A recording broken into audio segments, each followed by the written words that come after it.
वंदे तद्गुणे लब्धे वंदे तद्गुणे लब्धे वंदे तद्गुणे लब्धे।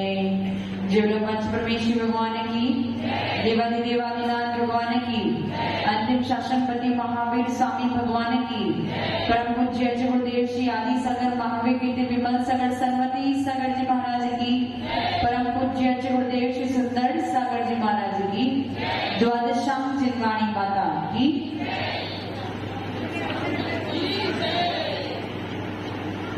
आज थोड़ा लेट हो गए, कल तो क्लास चली नहीं थी। परसों आयु कर्म के बारे में चर्चा चल रही थी और मैंने आपको ये प्रॉमिस किया था कि पुनः एक बार आज आयु कर्म की ही चर्चा करेंगे ताकि आपको क्लियर हो जाए। आयु का काम क्या है? आपका जो जन्म होता है वो भी आयु कर्म की वजह से होता है और जो मरण होता है वो किसकी वजह से होता है? वो भी आयु कर्म की वजह से होता है। आयु कर्म प्रारंभ होना यानी जन्म होना और आयु कर्म का समाप्त होना यानी मरण का होना। अब हम क्या कहते हैं? जन्म किसने दिया? जन्म किसने दिया? हाँ, डॉक्टर साहब की मम्मी जी। डॉक्टर साहब को जन्म किसने दिया? आपने जन्म दिया या उनके कर्म ने जन्म दिया? तो फिर आपने कुछ नहीं किया, 9 महीने वेस्ट। हाँ हाँ डॉक्टर साहब, आप तो डॉक्टर हो। जन्म किसने दिया? आपको जन्म किसने दिया? आपके कर्म ने या मम्मी ने? कर्म और मम्मी दोनों। कर्म अंतरंग कारण है। अंतरंग में कौन सा कारण पड़ा? अंतरंग में निमित्त कौन सा पड़ा? आयु कर्म। और बाह्य में निमित्त कौन बनी? माता। कौन निमित्त बनी? माता। ये माता नहीं तो कोई और माता। लेकिन अगर मेरा आयु कर्म नहीं है तो काम, एक माता नहीं तो दूसरी माता, दूसरी माता नहीं तो तीसरी माता, वो चलेगा। लेकिन आयु कर्म के बिना काम तो, आयु कर्म तो चाहिए। यदि आपके पास आयु कर्म है तो आपका जन्म होगा, नहीं तो आपका जन्म नहीं होगा। समझ में है? तो आयु कर्म का क्या काम है? जन्म और मरण कराने का काम है आयु कर्म का। और इस आयु कर्म को किसकी संज्ञा दी है? किसकी संज्ञा दी है राजू जी? भूल गए। साकल की संज्ञा दी गई है। जैसे किसी घोड़े को अथवा भैंस को अथवा गाय को साकल से बांध दो तो वो उस लिमिट से आगे नहीं जा सकता है। उसी प्रकार से जब आप आयु कर्म के बंधन से बंध जाते हो तो अब इस पर्याय को आप जब तक वो कर्म पूरा नहीं होगा तब तक छोड़ नहीं पाओगे। लविश जी, इस मनुष्य पर्याय को कब छोड़ोगे? कब छोड़ोगे? बैठे बैठे बता, कब छोड़ोगे? माइक दे दो।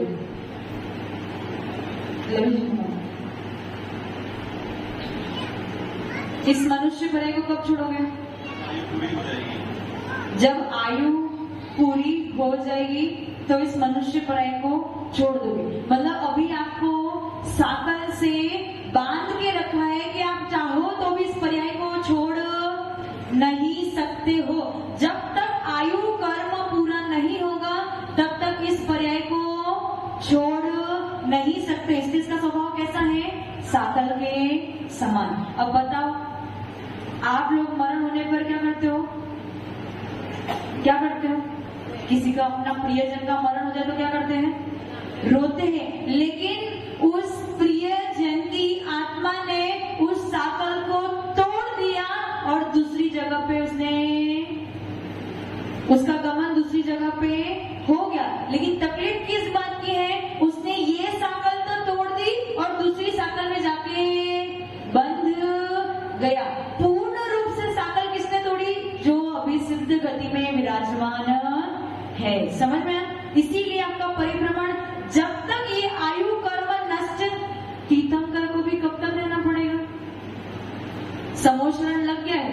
दिव्य ध्वनि खिल रही, मैंने उस दिन बताया था ना, किसका एग्जाम्पल बताया था, आदिनाथ भगवान का।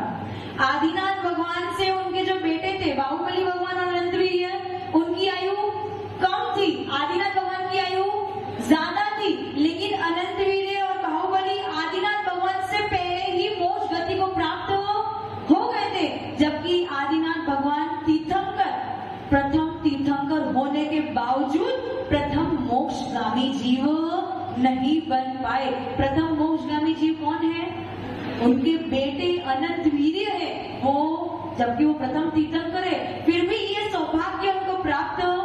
नहीं तो आज क्या होता, इस गुंडा उसर्पणी काल के सर्वप्रथम तीर्थंकर भी आदिनाथ भगवान होते और प्रथम मोक्षगामी जीव भी कौन होते हैं, आदिनाथ भगवान। लेकिन उनके आयु कर्म ने उनको छोड़ा नहीं, मतलब उन्हें पकड़ के रखा। वरुण जी, आज क्या है, जन्म दिवस, क्या है, जन्म दिवस है, और आपने अपने आयु में से 1 साल कम कर दिया।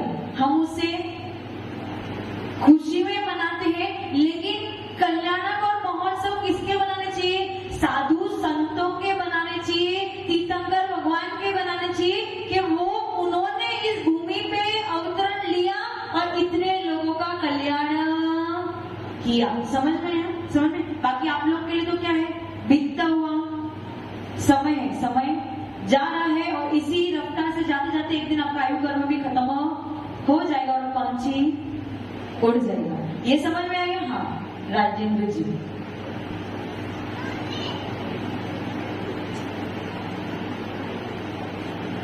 माइक। हेलो, अभी आपने बताया कि अनंतवीर्य भगवान और बाहुबली भगवान का मोक्ष आदिनाथ भगवान से पहले हुआ, तो फिर इनकी गिनती 24 तीर्थंकरों में क्यों नहीं की जाती? क्योंकि तीर्थंकर केवल 24 ही होते हैं, 25-26 नहीं हो सकते। जिन्होंने तीर्थंकर प्रकृति का बंध किया है, क्योंकि तीर्थंकर प्रकृति ऐसे वैसे मिलने वाली नहीं है, पुण्य प्रकृति सबसे अधिक या सबसे बलशाली, अथवा मैं कह दूं जितनी 148 प्रकृतियां हैं, कितनी प्रकृतियां अपने पास, 148 प्रकृतियां हैं। इन 148 प्रकृति में से कुछ पाप प्रकृति है और कुछ पुण्य प्रकृति, और इन सारी पुण्य प्रकृति में सबसे श्रेष्ठतम कौन सी प्रकृति है, तीर्थंकर प्रकृति। जितना पुण्य तीर्थंकर का होता है, उतना पुण्य इस पूरे संसार में किसी का भी नहीं होता है। और ऐसे तीर्थंकर बनने वाले एक काल में केवल 24 ही होते हैं। अनंतवीर्य एवं बाहुबली भगवान ने तीर्थंकर प्रकृति का बंध, पुण्य भी आपको कर्म का बंद करना पड़ेगा और पाप का भी आपको कर्म का, भगवान की पूजा अभिषेक करोगे, साधु की सेवा करोगे तो पुण्य प्रकृति का बंद होगा, और संसारिक काम करोगे तो पाप प्रकृति का। तो जिन्होंने विशेष पुण्य करके तीर्थंकर प्रकृति को कमाया है, उन्हीं को वो 24 तीर्थंकर बनने का अवसर मिलता है। लेकिन वो विशेष पुण्य भी आदिनाथ भगवान को मोक्ष पहले, समझ में आ रहा है मैं क्या कहना चाह रही हूँ। कर्म तो पुण्य भी कर्म है और पाप भी कर्म है। तुमने बहुत ज्यादा पुण्य कमा लिया तो भी उसे भुगतना पड़ेगा, और ज्यादा पाप कमा लिया तो भी उसे भुगतना पड़ेगा। समझ में आ रहा है राजेंद्र जी क्या बोल रहे हो? तीर्थंकर आदिनाथ भगवान ज्यादा पुण्यशाली थे या अनंतवीर्य ज्यादा पुण्यशाली थे, बताओ। माइक देना पीछे। तीर्थंकर में आदिनाथ भगवान की गिनती हो रही है, इसका मतलब 100% आदिनाथ भगवान का पुण्य ज्यादा था। पुण्य ज्यादा था, लेकिन इसी पुण्य ने उनको संसार में रोके रखा था। जब तक पुण्य खत्म नहीं होगा तब तक मोक्ष नहीं जा सकती। अनंतवीर्य बाहुबली भगवान के पास तीर्थंकर बनने का पुण्य नहीं था, पर उनके पास कर्मों का जो बैलेंस था वो कम था, इसीलिए वो जल्दी मोक्ष चले गए, प्रथम मोक्षगामी जीव बन गए, और आदिनाथ भगवान को इंतजार करना पड़े कि कब मेरा भी टाइम आएगा। समझ में आया? हाँ, दादा ने प्रश्न पूछा। गुरुदेव, अगर किसी व्यक्ति की दुर्घटना में मौत हो जाती है, क्या? किसी व्यक्ति की दुर्घटना में मौत हो जाती है, दुर्घटना दुर्घटना में। हाँ, तो क्या उसकी आयु पूर्व निर्धारित होती है? दादाजी का प्रश्न क्या है कि यदि दुर्घटना में किसी की मृत्यु, बैठे समझ लो, दुर्घटना में किसी की मृत्यु हो जाती है तो क्या उसकी आयु कर्म पूरा हुआ या नहीं हुआ या क्या हुआ? तो दुर्घटना में जब किसी व्यक्ति की मृत्यु होती है तो वहां उसका अकाल मरण होता है। अकाल यानी अभी काल आया नहीं, उसको उसकी आयु तो लंबी थी लेकिन बीच में ही कोई ऐसा निमित्त पड़ गया या असाधा वेदनी कर्म का ऐसा उदय आ गया, एक्सीडेंट हो गया, जल के मर गए, फांसी लगा के मर गए, डूब के मर गए, जहर खा के मर गए, ये जो भी है वो सब क्या है? दुर्घटना है, या मर्डर हो गया, जो भी है, ठीक है, ये सारी दुर्घटना है। और यदि इस दुर्घटना में वो मरण को प्राप्त होता है तो उसका अकाल मरण कहा जाता है। या उसका मतलब क्या हुई? कर्म पूरा हुआ नहीं है लेकिन बीच में मृत्यु हो गई है। तो वो ऐसा तो हो नहीं सकता कि कर्म पूरा ना हो और आपकी मृत्यु हो जाए। तो इसमें ऐसा कहते हैं कि जो कर्म एक एक समय में एक एक करके उदय में आ रहे थे, समझो 90 वर्ष की उसकी आयु थी, कितनी आयु थी टोटल, उसको जीना कितना था? 90 वर्ष में, और 45 वर्ष की आयु में ही उसका एक्सीडेंट हो गया। तो आगे की 45 वर्ष का क्या होगा? तो उसमें जो कर्म उदय में आने वाले थे वो उस समय जब एक्सीडेंट हुआ उसी समय सब एक साथ उदय में आके निर्जरा को प्राप्त हो गए। यानी कर्म खाली तो हुआ लेकिन सारा एक साथ उदय में आके निर्जरा को प्राप्त। इसमें कैसा उदाहरण देते हैं कि जैसे आपके पास सिक्के की थैली थी, क्या थी? सिक्के की कॉइन की थैली थी। आप अभी क्या कर रहे थे? एक एक कॉइन निकाल रहे थे और कुछ ऐसा हुआ कि थैली फट गई। तो फट गई तो सारे कॉइन एक साथ नीचे गिर गए। उसी प्रकार से आपके कर्म एक एक करके उदय में, कौन से आयु कर्म एक एक करके उदय में आ रहे थे, परंतु जो कोई दुर्घटना हुई उस दुर्घटना में आयु कर्म एक साथ उदय में आके एक निर्जरा को प्राप्त हो गए और वो कर्म खाली हो गए, इसलिए आपकी मृत्यु हो गई। और बहुत बार ऐसा भी होता है कि दुर्घटना घटती तो है लेकिन मृत्यु नहीं होती है। तो ऐसा समझना कि अभी भी कुछ आयु कर्म उनके निश्चय अभी भी शेष है, इसलिए अभी भी उनका जीवन शेष है। समझ रहे हैं दादाजी? समझ? तो अकाल मृत्यु भी होती है। अगर आप 90 वर्ष, 100 वर्ष, 80 वर्ष की आयु लेके आए हो तो जरूरी नहीं है कि पूरा टाइम खत्म करके ही जाओगे, ऐसा जरूरी नहीं है। यदि बीच में कोई दुर्घटना घट जाती है, यदि बीच में कोई ऐसी महाबीमारी आ जाती है, जैसे कोरोना था, कोरोना में छोटे छोटे मतलब बिल्कुल यंग लोग भी चले गए, तो क्या उतनी ही आयु लेके आए थे? उतनी आयु लेके नहीं आए थे, वो ज्यादा आयु लेके आए थे। लेकिन उस कोरोना में जो वो रोगित हो गए थे उसमें उनके सारे कर्म एक साथ उदय में आके उनकी आयु खत्म हो गई। समझ में आया? समझ में आ रहा है? हाँ, एक एक एक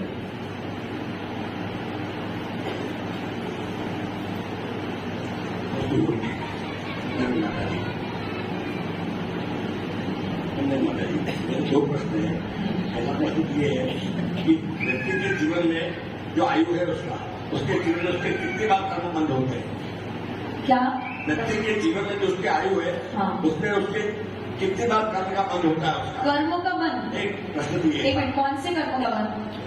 किसी भी मतलब जैसे कि उसने जीवन काल में कई तरह के अच्छे काम किए, हाँ, बुरे काम किए, तो उसको उसके हर बार अलग अलग कर्म बंद होते हैं या एक बार में उस कर्म का बंद उसको? ये पहला प्रश्न हो गया। दूसरा प्रश्न ये है कि व्यक्ति ने जो जीवन काल में बुरे कर्म किए हैं, हाँ, और उसको कर्म बंद हो गया है और उसने अंतिम समय में अच्छे मार्ग को प्रशस्ति ले लिया है, दीक्षा ले ली है या साधु मार्ग को कर लिया है, तो क्या उसका कर्म जो पैदा हो गया है उसका फल उसे भुगतना पड़ेगा? देखो, पहला प्रश्न क्या है? हो गया आपको प्रश्न? हाँ, पहला प्रश्न उन्होंने क्या पूछा कि व्यक्ति की आयु में वो कितनी बार कर्म का बंद करता है, तो इसका उत्तर मैं पहले भी बता चुकी हूँ। हर समय 7 कर्मों का बंद तो आपको, अभी भी आप स्वाध्याय कर रहे हो फिर भी आपको 7 कर्मों का बंद तो अभी भी चल रहा है। और रही आयु कर्म की बात, वो पूरे जीवन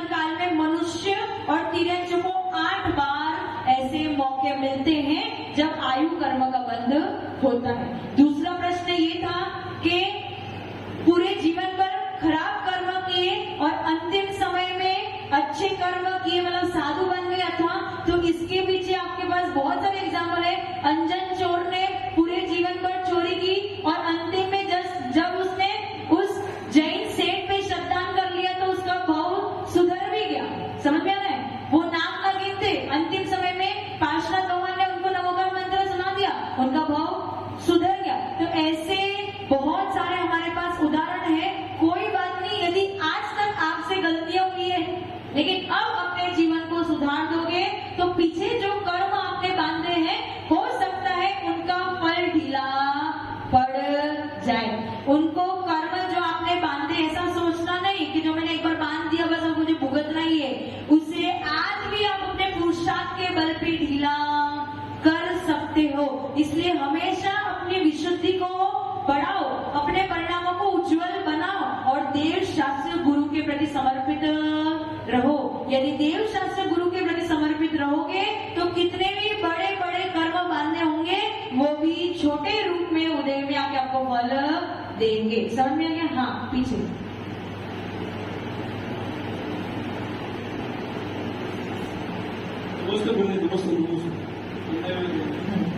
दो प्रश्न है। पहला प्रश्न ये कि बाहुबली भगवान और अनंतवीर्य भगवान दोनों आदिनाथ भगवान के पहले मोक्ष में, इन दोनों में पहला कौन गया? अनंतवीर्य भगवान।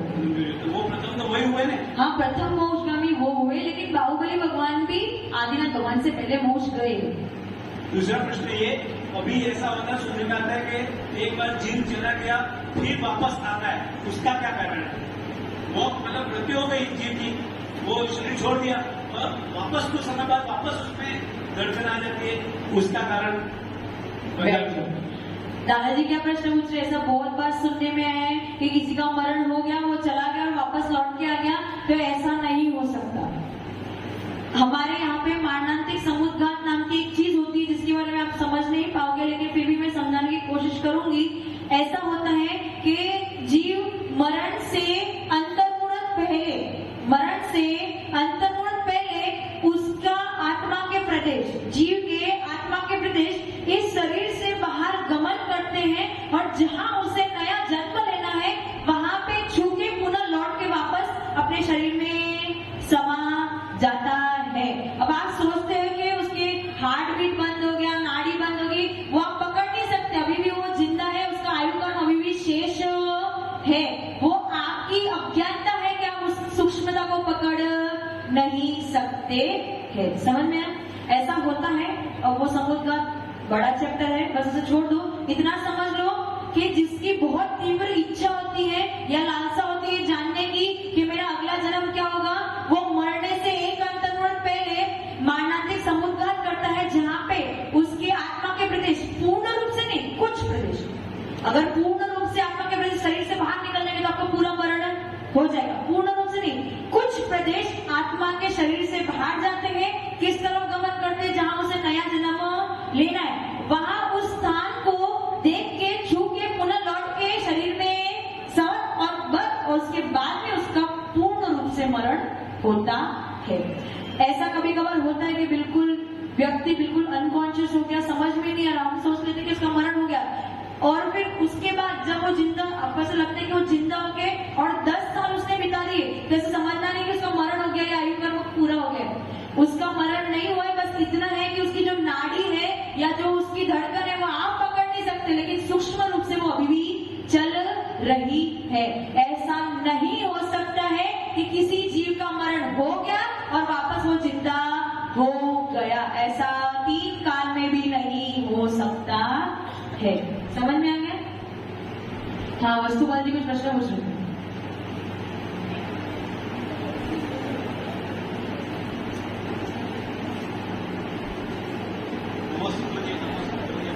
थोड़ा माइक पास में पकड़ो बस। वंदाई माता जी, वंदाई माता जी, एक आपने अपनी जिज्ञासा में बताया था कि जीव का आयु कर्म बंद हो जाता है, क्या उसका अकाल मरण होता है? एक तो मेरी जिज्ञासा है। ठीक है। ये जिज्ञासा है कि उसका अकाल मरण होता है, समुद्र का करते हैं। दूसरा प्रश्न ये, तीसरा प्रश्न मेरा ये था, क्या आपने अभी अपनी जिज्ञासा में बताया था कि मनुष्य विजयी आत्मपत्र काम करते क्या देव और नाथियों के होता है कि नहीं है, ये मेरी जिज्ञासा है। धन्यवाद, अब बैठ जाओ। पहला उनका क्या प्रश्न है कि मैंने बताया कि मारणांतिक समुद्घात नहीं, अकाल मरण की बात, पहला प्रश्न अकाल मरण का था ना? हाँ, मेरे को याद आ गया, अकाल मरण का था। पहला प्रश्न क्या था? अकाल मरण का। जिसका आयु का बंद हो गया है उसका अकाल मरण नहीं हो सकता है।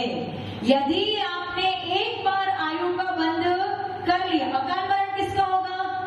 जिसने अभी तक आयु का बंद नहीं किया। जिसका आयु का बंद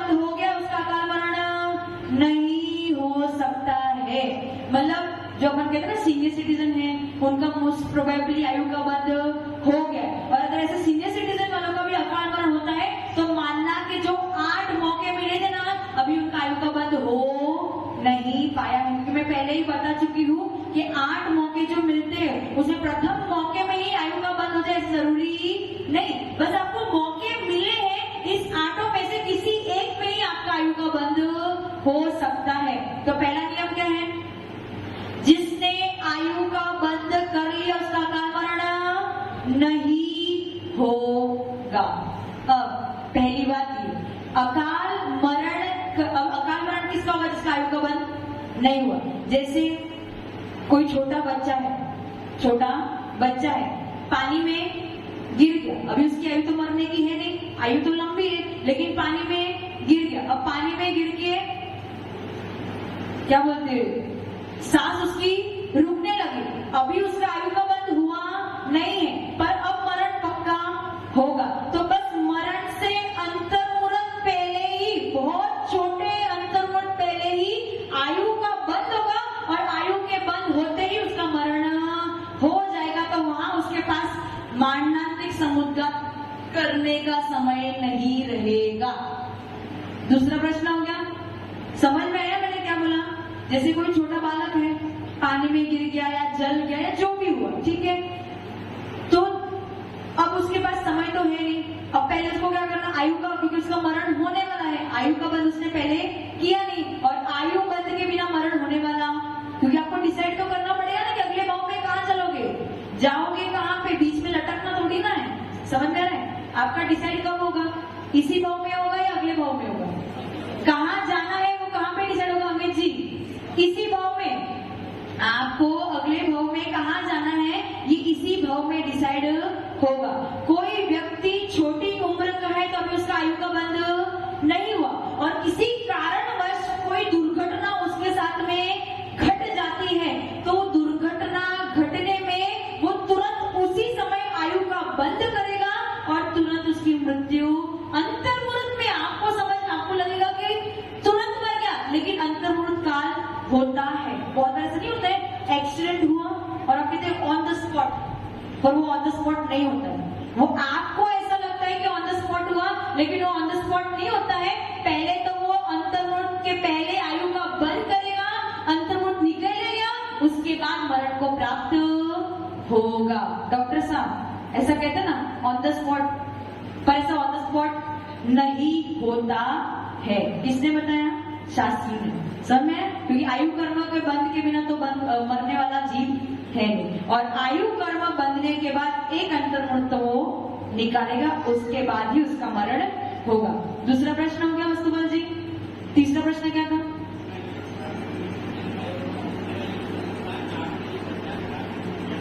हाँ याद आ गया, बैठो। उनका तीसरा प्रश्न ये था कि मैंने बताया था कि मनुष्य और तिरंजों को 8 मौके मिलते हैं आयु का बंध करने के लिए, तो देव और नारकी को ये मौके नहीं मिलते हैं। देव और नारकी नियम से मरण के 6 महीने पहले ही आयु का बंध करते हैं। एक और बात बता दूं, देव और नारकियों का अकाल मरण नहीं होता है। नारकियों को कैसे दुख भोगना पड़ता है? एक नारकी दूसरे नारकी को मार रहा है, चीर रहा है, फाड़ रहा है, फिर भी उसका मृत्यु, और आपको एक बार कोई मार दे तो तुरंत मर जाओगे। लेकिन नारकी और देवों में अकाल मृत्यु नहीं होती है। राजेंद्र जी ध्यान इधर दो, देव और नारकी में अकाल मृत्यु। लविश जी क्या बोला मैंने? देव और नारकियों में अकाल मृत्यु नहीं होती, और देव नारकियों की आयु बंध कब होता है? मरण से 6 महीने पहले ही होता है। और आप लोगों के लिए 8 मौके, अंतर्मुहूर्त नहीं, 8 मौके मिलते हैं आयु का बंध करने के लिए। मैं फास्ट बोल रही हूँ, क्या समझ में नहीं आ रहा है? क्या समझ में आ रहा है ना? ऊपर तो नहीं जा रहा? हाँ उधर राजेंद्र जी ऊपर तो इधर ही है ना? हाँ कोई, हाँ नैना।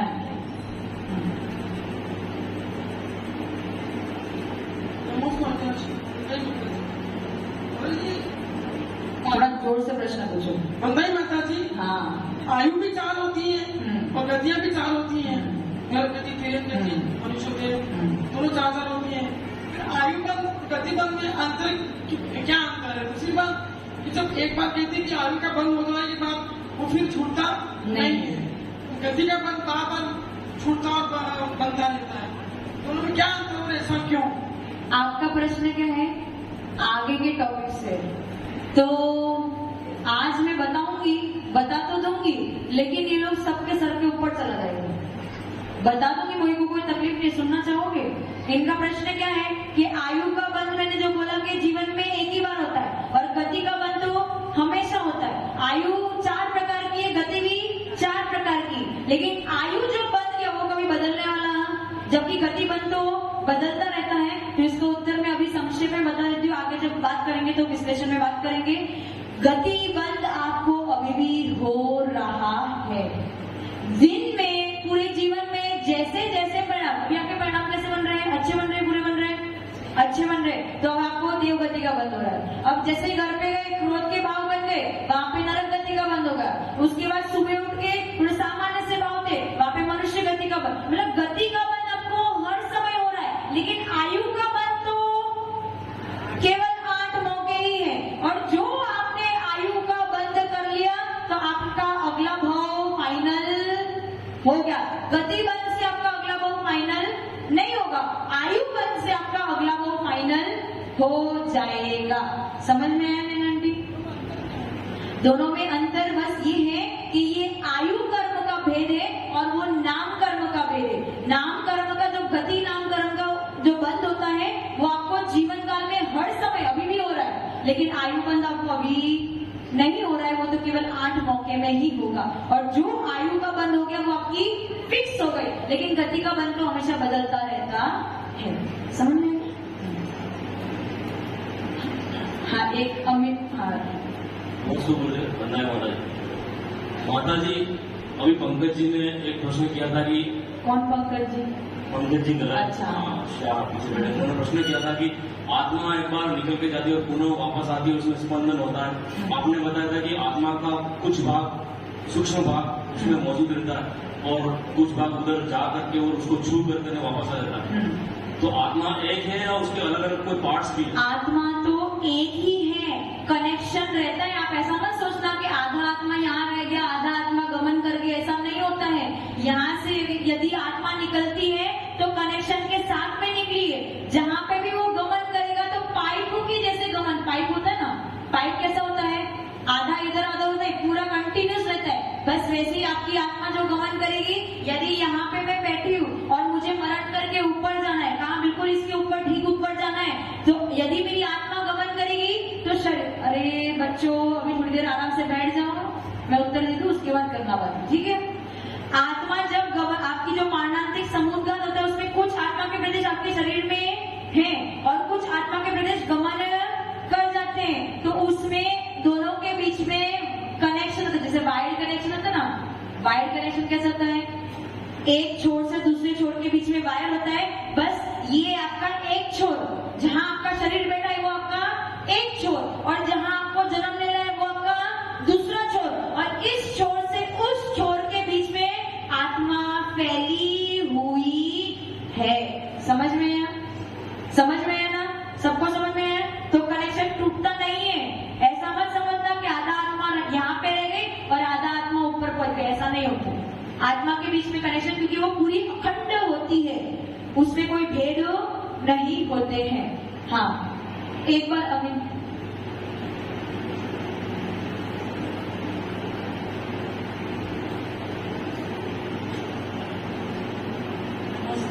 नमस्ते आशीषी, बंदाया माता जी। गति का बंद हर समय होता है, जैसे जैसे परिणाम बनते जाते हैं वैसे वैसे गति का बंद होता जाता है।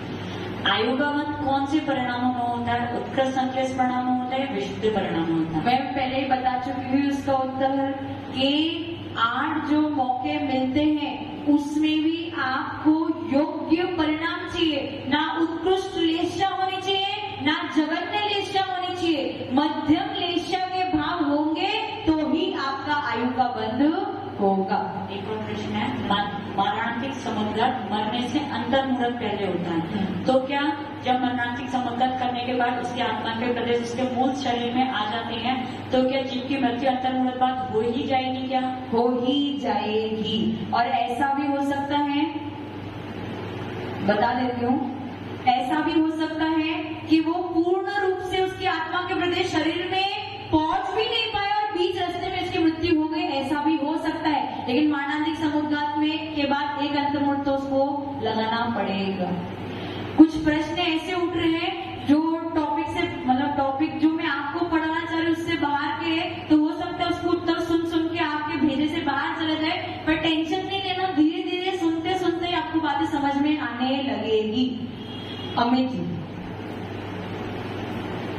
हाँ बस बोलिए।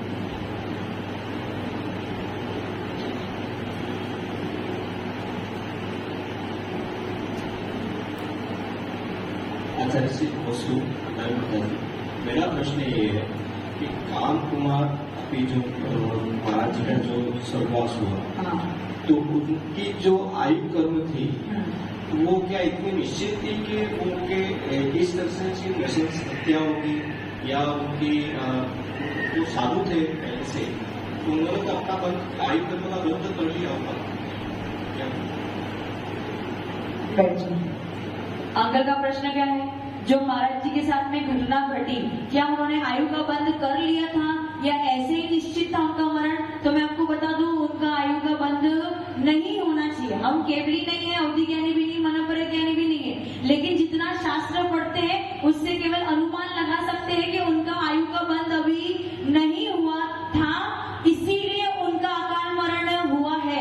करंट लगाने से उनके जो आत्मा थी वो पूरी सिकुड़ चुकी थी, परेशान होकर उस वेदना में उनको मरण की प्राप्ति हुई। यदि वो करंट नहीं लगाया जाता, यदि वो दुर्घटना नहीं घटती, तो अभी उनका जीवन बहुत शेष था। तो ये हमारा अनुमान है कि उनका आयु का बंद नहीं हुआ है, उनका अकाल मरण हुआ है। लेकिन अकाल मरण होते होते भी अंतिम समय में उनका आयु का बंद तो हो ही, जबरदस्ती आयु का बंद तो हुआ ही होगा। आयु बंद के बिना मरण तो नहीं होने वाला। ठीक है। और हाँ कैला जी,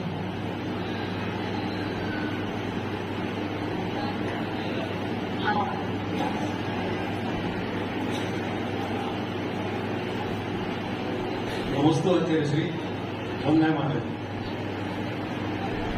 अभी जो अकाल मरण की जो बात हो रही है उसमें चरमोत्तम देह वाले का तो अकाल मरण नहीं होता है, सही। तो क्या चरम शरीर का अकाल मरण होता है? और जैसे पांडव थे वो चरम शरीर थे, तो क्या उनका अकाल मरण हो? भैया का प्रश्न क्या है? चरमोत्तम देह वाले का अकाल मरण नहीं होता, तो क्या चरम शरीर, चरम का अर्थ क्या होता है? चरम शब्द का अर्थ क्या होता है? अंतिम। चरम शरीर का अर्थ क्या होता है? अंतिम, जो इस भव से मोक्ष चले गए। तो जो चरम शरीरी है उनका अकाल मरण नहीं होता है। जो इस भव से मोक्ष जाने वाले हैं उनका किसी भी तीनों काल में कभी भी अकाल मरण नहीं हो सकता है। और जो चरमोत्तम देह कहा गया है तत्वा सूत्र में, वो उत्तम शब्द विशेषण है कि जो चरम शरीरी होते हैं, जो इस भाव में मोक्ष जाने वाले हैं, वही सबसे उत्तम जीव होते हैं, इसलिए उनको चरमोत्तम देह कह दिया। चरमोत्तम कहो अथवा चरम शरीर कहो, दोनों एक ही बात है। समझ में आया? तीर्थंकर का शरीर भी चरमोत्तम शरीर ही है। और जो बिना तीर्थंकर प्रकृति के सामान्य तौर पे भी जो मोक्ष जा रहे हैं वो भी चरमोत्तम देह ही है। ये वज्र उषभ नारद सेनन के बिना मोक्ष नहीं जा सकते हो, और यही सबसे उत्तम सेनन है, इसीलिए उनके शरीर को भी चरमोत्तम कहा जाता है। मैं समझ सकती हूँ आपके लिए शब्द नए हैं, प्रश्न नए हैं, उत्तर भी नए हैं, लेकिन घबराना नहीं। हाँ, पांडव 5 पांडव थे, उसमें से 2 तो 3 मोक्ष गए और 2 सर्वाण सिद्धि गए, तो किसी का भी अकाल मरण नहीं हुआ। जो मोक्ष गए, हमने पहले ही नियम बना लिया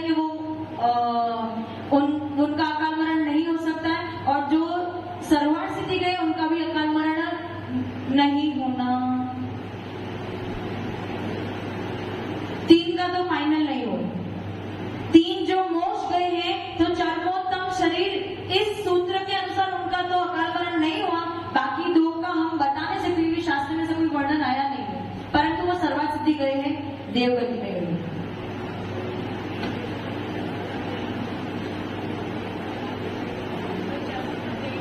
वस्तुमान जी,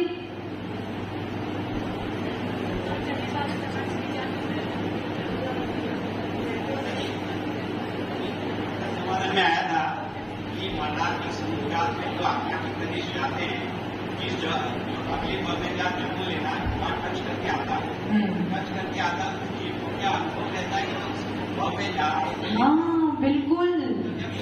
जब मरण होगा तो उसके परिणाम कैसे होंगे, ये थोड़ा परिणाम कैसे, वो तो सब जीवों के अलग अलग परिणाम रहते हैं। किसी के कौन सी कषाय उदय में आ रही है, कोई कौन सी कषाय कर रहा है, उसके विशुद्ध परिणाम बन रहे हैं, बुरे परिणाम बना रहे, वो तो वो जीव ही बता सकता है। हम तो ना मन पर ज्ञानी, ना उदय ज्ञानी, ना केवल ज्ञानी है। सब अपना जीव पे ही डिपेंड करता है, लेकिन उसको अनुभव होगा यदि उसकी आत्मा गमन करके, इधर सुनो, आपस में चर्चा मत करो। वस्तुपाल जी, यदि आत्मा यहाँ से दूसरे स्थान पे गमन करती है, कौन से स्थान पे, जहाँ पे उसको जन्म लेना है, तो वहां का भी बोध उसको होगा, क्योंकि आत्मा तो उसकी ही है ना। यदि आपको यहाँ पे मारा जाता है, यहाँ पे मारा जाता है, तो पूरे आत्मा के पूरे शरीर में वेदन होता है कि नहीं होता है, पूरी आत्मा में वेदन होता है। यदि पानी इधर से पी रहे हो, लेकिन उस पानी की शीतलता का वेदन पूरी आत्मा में होता है। उसी प्रकार से यदि आपके आत्मा के कुछ प्रदेश कहीं और भी गमन कर रहे हैं, तो उसका वेदन भी आपको होगा। आपको समझ में आएगा कि आप कहाँ गमन करके गए, कौन सा स्थान को छू के पुनः लौट के आपको समझ में आएगा। लेकिन वो उस समय में इतना क्या बोलते हैं, इतना एक्टिव नहीं होता कि वो आपको डिस्क्राइब कर सके कि भैया मैं उधर जाके आ गया। ऐसा वो आपको डिस्क्राइब नहीं कर सकता, कि उसको इतना, वो आपको इतना बता नहीं सकता। वो बस उस आत्मा के साथ ही होता है और आत्मा के साथ ही चला जाता है। आप पहले माइक अच्छे से पकड़ो। ये कभी बताया था चरम शरीर और उत्तम चरम शरीर, तो इसमें हमने अभी 4 दिन के लिए हमारे ट्रेनिंग बात चली थी, साथी रहे, तो उत्तम शरीर वाले का तो अकाल मरण नहीं होता है, लेकिन चरम शरीर वाले का अकाल मरण हो सकता है। कुछ गलत बोल रहे हो। कुछ जो साधु से आपकी चर्चा हुई हो, उन्होंने आपको उल्टा बताया होगा कि चरम शरीर वाले का अकाल मरण नहीं होता है, उत्तम शरीर वाले का अकाल मरण हो सकता है। देखो बैठो, जो भी मोक्ष में जाने वाले हैं, वज्र वृषभ नारद सेनन के बिना मोक्ष नहीं जा सकते हैं। लेकिन सारे ही वज्र वृषभ नारद सेनन वाले मोक्ष चले जाए जरूरी नहीं है। इसलिए उत्तम शरीर वाले तो अकाल मरण कर सकते हैं, जैसे चक्रवर्ती आदि उत्तम सेना वाले, लेकिन उनका अकाल मरण हो सकता है। लेकिन जो चरम शरीरी है, उनका अकाल मरण नहीं होगा। अब आज की क्लास 5 मिनट, वो प्रश्न ज्यादा हो गए, इसलिए 5 मिनट। इनके निवेदन पे तो सुनाओगे ना, हमारे निवेदन में चलो। हाँ भैया, आज निवेदन कर दो। जरा परम पूज्य गुरुदेव सुंदर सागर जी महाराज